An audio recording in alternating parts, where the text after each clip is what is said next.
Hello and welcome back to a long-awaited Stranger Things Season 5 update. I know it's been a while, but we've got a couple new exciting things to discuss now. Millie Bobby Brown has a new movie coming out, and on the press tour, she talked about some really exciting Stranger Things Season 5 stuff. And in one of these interviews, she accidentally reveals something crazy about the Season 5 finale and what will happen to 11. The Duffer Brothers also announced some really good news, so we're going to be checking in on them as well as the release date for Season 5, look at production setbacks, as well as talk about the new prequel series that they started to release. I'm just really happy we finally have some new Stranger Things to talk about. I know in the past I haven't ever really talked about any leaks or spoilers before they officially release, but some new concept art leaked that doesn't necessarily spoil anything new. It's all on existing characters, so I thought I might include it at the end of the video just because it looks really freaking cool and it doesn't spoil anything, so make sure you watch until the end of the video where we talk about the new leaks. We're getting into an exciting period. As of now, there's only about 7 to 8 months until Season 5 releases, which means that very soon we're going to be getting some brand new teasers and trailers. With Season 4, the Welcome to California first trailer dropped about 6 months before the season came out.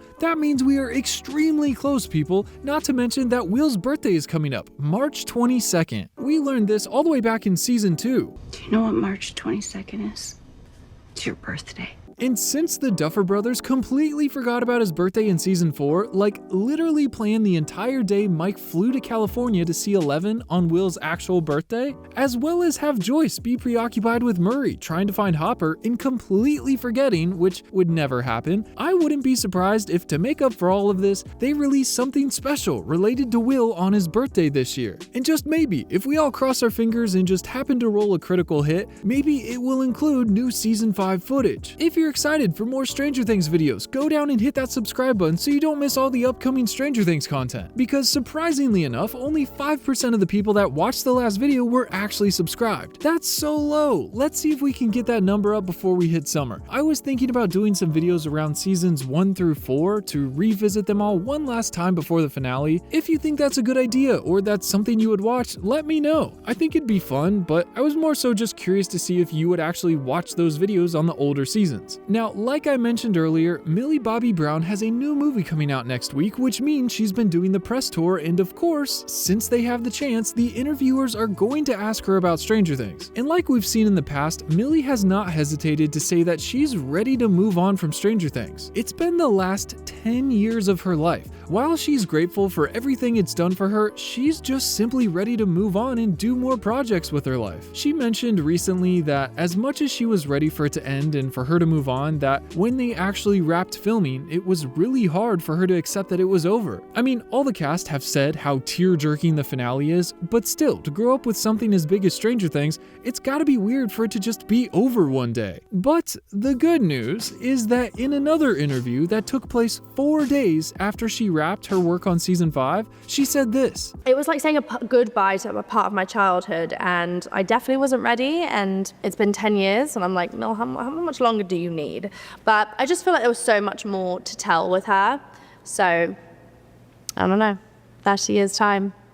We'll see what happens. Which is crazy. This implies that 11 will in fact survive Season 5. While her death would be one of the most heartbreaking and full circle moments out of all of the characters, we were really kind of hoping that she wouldn't die. I mean, it would make sense and be very believable that she would for some reason have to sacrifice herself to defeat Vecna and save her friends to save Mike or maybe Max, but now the way she talks about it is as if 11 survives and she knows that Netflix will bring her and the Duffers back in a couple years to do a follow-up series that takes place in the future and will follow her and Mike's kids as they experience another visit from the Upside Down. I think it's safe to say that we would all like more Stranger Things in life, but I'm happy that they're ending this show after 5 seasons instead of milking it for more money and the ending feeling rushed and like they ended it on a bad note. But still, pretty crazy that we get as much as this, hinting that 11 won't die in the finale. We can finally put our tissue boxes away for now. And the Duffer Brothers themselves just received an award at the SCAD TV Fest and sat down and had a 30-minute panel talking about Stranger Things and the future of their projects moving forward. Now, as you would expect, while they did drop some good news, they of course dropped drop some bad news as well. The good news first is that they're currently working on the VFX for Season 5 since January, and are actually well ahead of schedule, unlike Season 4 where they were well behind schedule, so much so that after Volume 1 was released, they were still working on and editing Volume 2. So it's really great to hear that they're on track with production and a little bit ahead, because this season I think will be the most VFX heavy out of all of them yet. Not only is it the finale, and with this season they have more money than ever to spend on production,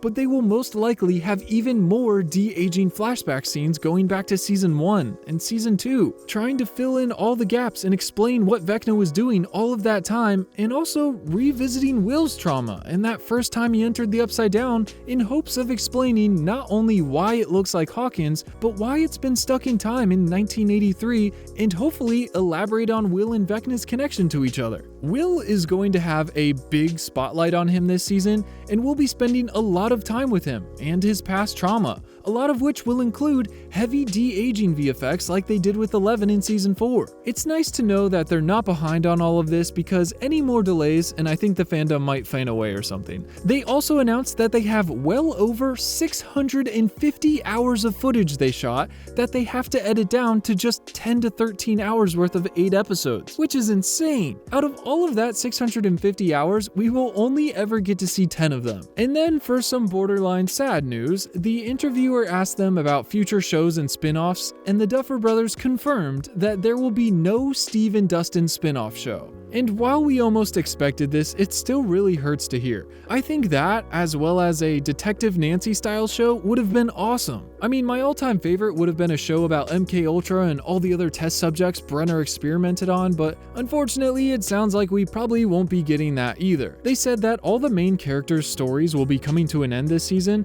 but they did say that they were very pleased with how the fan reception to the first Shadow stage play has been. Just knowing that they were able to expand outside the main show and still tell a good story that the fans would love was reassuring enough for them to confirm they've started to think about other Stranger Things shows or possibly movies. This is so exciting. I know we still have the animated show to look forward to, but I'm really excited to see what the next live action show inside the Stranger Things universe will look like. Because for now, it seems like the Upside Down is a very centralized problem, only taking place in Hawkins with a little interaction from the Russians. There's no portals opening up in New York or California. There has been some really fun books that have come out with supernatural elements in them, specifically the MK book with Brenner, but even farther away from Hawkins was the Young Hopper detective novel where he was working in New York and found someone with powers, like 11, that was taking over all the gangs trying to rule New York. It turns out he was Test Subject 0, the first ever test subject from when Hopper was in Vietnam, which is where the MK project was born. I would love to see stories like this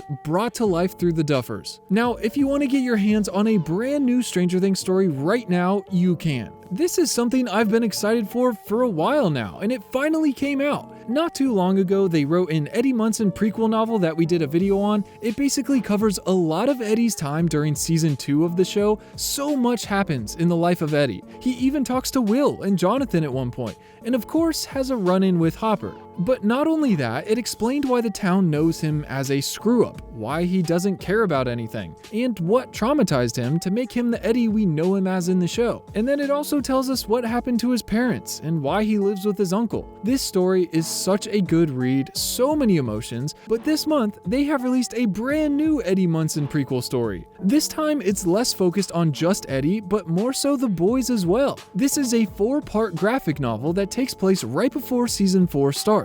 It brings in some of the new characters from the book, as well as shows us Eddie's very first time meeting Mike, Lucas, and Dustin. Will, of course, by now is in California, but it shows Eddie for the first time inviting the boys to join Hellfire. And not only that, but it goes back and forth between flashbacks that actually take place before the book Flight of Icarus that shows Eddie's first time playing D&D. I'm so excited to read the rest of this story. Issue 1 is out now. I'll put a link for it in the description, but the next 3 issues will be coming out once a month, so definitely be on the lookout for those. Maybe in a couple of months we'll make a video on all of it on the second channel. That's the one that I want to post some extra Stranger Things videos to as we get closer to season 5. Go subscribe to that if you haven't already, because I would love to do stuff with that. Now, for season 5's release date, there has been rumors that the show will once again be released in 2 parts. Volume 1 dropping on October 10th, and then Volume 2 dropping a month later on Thanksgiving, November 27th. This is not official, keep in mind, just a rumor found in the code on the Netflix website.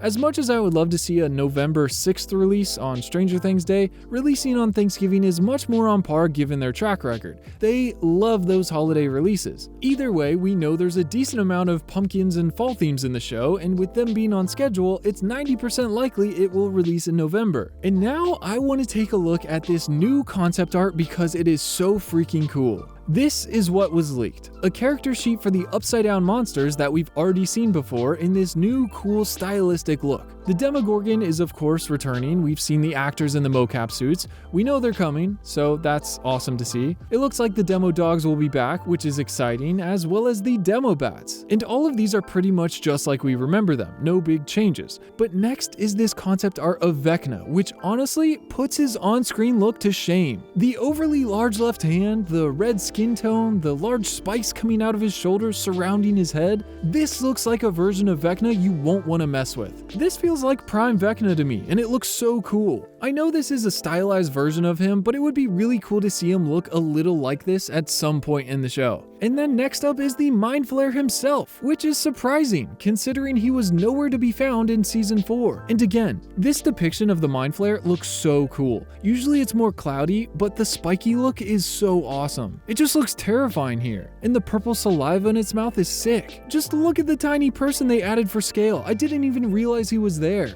This Mind Flayer looks way bigger than the last time we saw it in its shadow form in season 2. In season 3, it had a physical form as the meat puppet, but this looks way bigger than we've ever seen it before. I'm so excited to see it work side by side with Vecna on screen. The VR game they made showing Henry Creel's arrival into the Upside Down was so cool. It showed us their first conversation and their struggle for power. I can only imagine they'll have to fill in some of the gaps and explain more of their relationship in season 5. Now, it's crazy that all of these monsters we've seen before. I don't think this means these are the only monsters we're going to get. I have confidence we're going to get at least one new monster this season. I mean, they've been hinting at the Thessala Hydra since the very first episode of the entire show. In the kids' D&D campaign they face one. It would only be fitting if they actually have to fight a real one in the final episode of the show. Plus, that's kind of the monster that Will painted in the canvas for Mike, too. I'm sure they'd be a little more secretive about this monster if they were going to introduce it, so I'm still holding out hope. Send this video to your Stranger Things friends, and I will see you soon in another one.